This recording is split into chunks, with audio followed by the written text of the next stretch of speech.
उरलेलं आहे ते खऱ्या अर्थानं जनसामान्यांचे नेते आहेत आणि या राज्याचे मुख्यमंत्री आहेत। आदरणीय आपले सर्वांचे लाडके नेते एकनाथजी शिंदे साहेब, माझा जिव्हाळ्याचा एक मित्र, ज्यानं फडणवीस साहेबांचा शब्द खासदारकीला ऐकला नाही म्हणून त्याची मी दोस्ती तोडली होती 1.5 वर्ष। तो आज पुन्हा माझ्यासाठी इथं धावून आला। ते आमदार उत्तमराव जानकर, आपल्या सर्वांचे लाडके नेते आदरणीय आनंदाभाऊ माने, व्यासपीठावरील सर्व नेते मंडळी, गुंडाला फटाकड्या बंद करायला किती जणांना उतरायचं जरा खाली,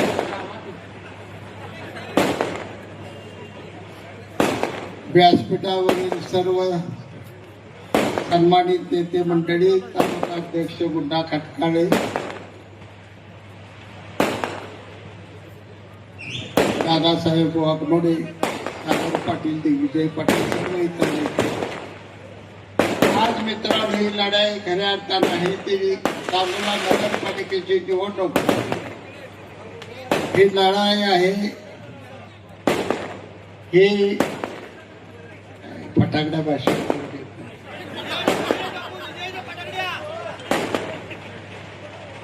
हे आपल्या स्वाभिमानाची निवडणूक आहे।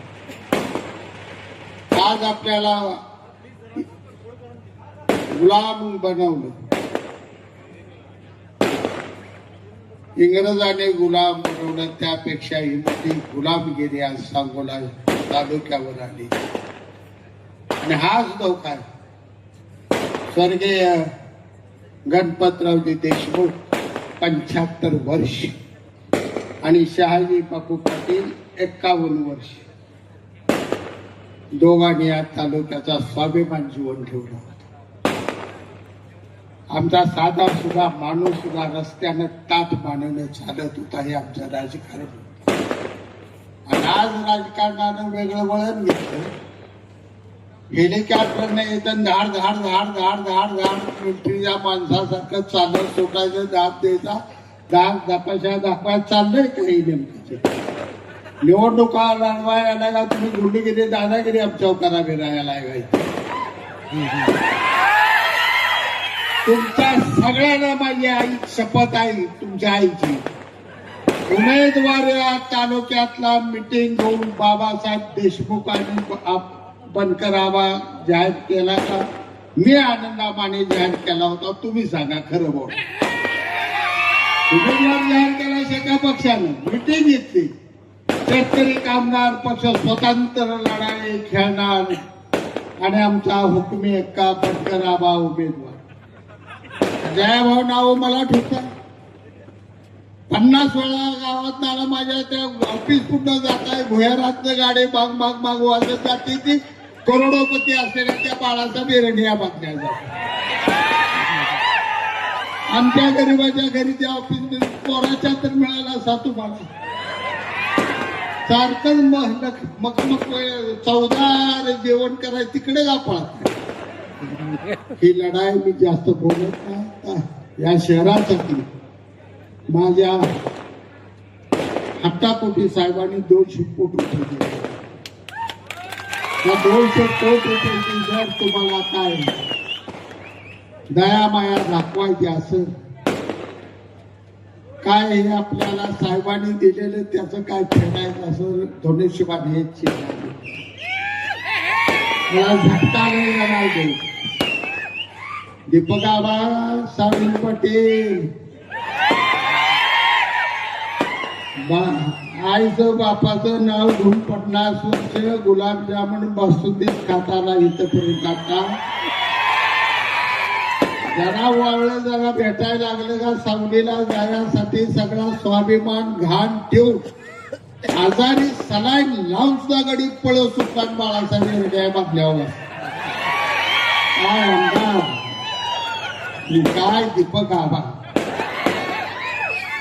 दुसऱ्या बाजूला ज्यांना निवडून दिलं जयकुमार गोरे, मला माहित होतं तुम्ही आता बिता उघडे पडलं म्हणाल, इतका बारका शाही बापू नाही.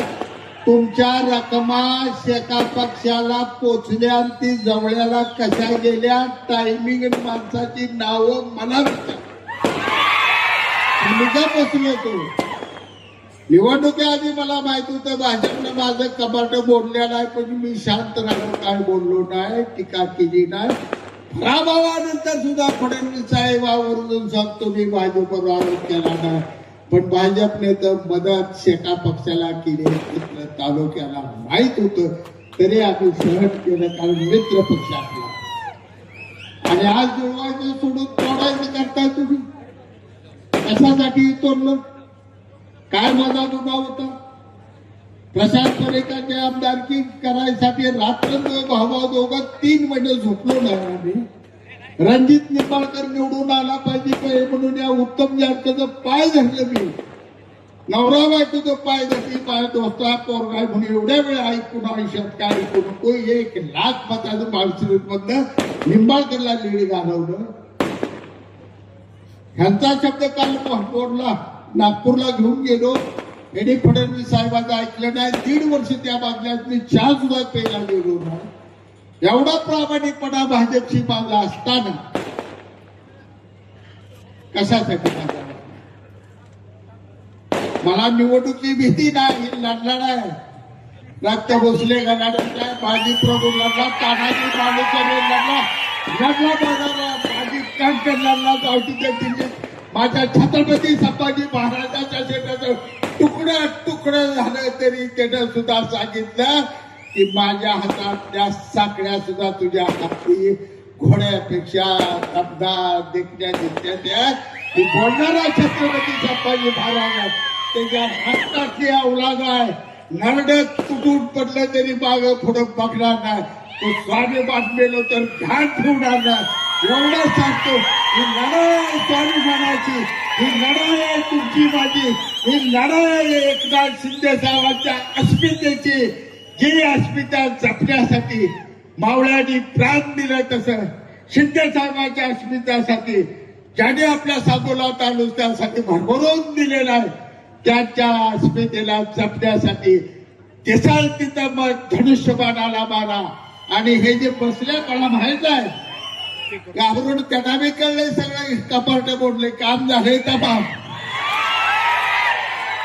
आता रात्री बसल्या ते 2 हप्ते बघा सांगोलचं आलो का.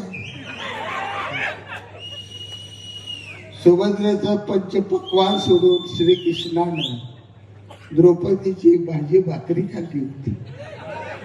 अरे द्या तुझं आपच्या दिशाची थाळी धुडकोल माझी जनता आणि आनंद पाण्याच्या झोपडीतली भाजी भाकरी खाणे एवढं ते खात्रीने सांगतो. पैशावर सांगोला तालुका विकत घेऊ नका, तुमचा घनघोर अपमान होईल. आणि लय मस्ती पैशाची आली नाही आमच्यात सत्ता, पण भाजरावनं आमच्यात आमचं मनगाठा एवढं देणार. पेटवून उठलं तर सरळ काहीच कुणाला जावं दबकवत आहे, मला दबकवत आहे. महाराष्ट्र मला घाबरतो आणि कुठली कालची माकडं आले ती मला दबकवतो. एक जण येतो लय अवघड आहे, दीपक आव्हानं बोलून घेऊ ना, लय अवघड आहे माझं, लय अवघड आहे. तुम्ही मागतो तुमच्या पाया पडतो आणि 5-6 जागा घ्या होय म्हणा काय म्हणतो कुठं द्यावं लागलं. दुसऱ्या जिल्हाध्यक्षाला मला वाटतं तुम्ही फडणवीसांना साहेबांना भेटू. मी तुम्हाला उपनगराध्यक्ष आणि 7-8 जागा देणार, बाळूक्या जागा मला द्यायला. काय तुम्ही या तालुक्याच्या राजाला सुद्धा भीक वाढायला लागला का, काय कळतं का नाही. राजा पडलो तरी राजाचा, हरलो तरी राजा. या तालुक्याला 2च राजे, एक भाई गणपतरावजी देशमुख, एक शहाजी पटेल सोडून या तालुक्याला कोणी ठपवायचं नाही. हे सांगतो आज तुम्हाला या ठिकाणी भाई गणपतरावजी देशमुखांच्या समाधीची पूजा करायचा अधिकार त्यांनी गमावलेला आहे. आता समाधीची पूजा करायचा आपला अधिकार आहे. आजपासून सांगतो तुम्हाला, निवडणूक जिंका, घरादारात जावा, लढाई जिंका आणि गुलालाची उधळण करत आनंदामानेला शेतकऱ्यांच्या भाई गणपतराव देशमुखच्या समाधीवर घेऊन जाऊया आणि आबासाहेबांचा आशीर्वाद घेऊया. कारण आबासाहेबांचं आयुष्यात मिळवलं नातवानं सगळं रे घालून. पोपटराव देशमुख कसला बाळ जन्माला आणला, कुठला पाळणा व्हायला होता ह्याच्या पाळणा. जास्त बोलत नाही, वेळ कमी आहे. पुन्हा कळकळीत मैदान शेवटचं आहे. शेवटची सभा ही खरं मैदान. काय मी काळजी करू नका, धमाकेच आहे आता. फक्त साहेबांना भरभरून आशीर्वाद द्या एवढी विनंती करतो. माझे 2 शब्द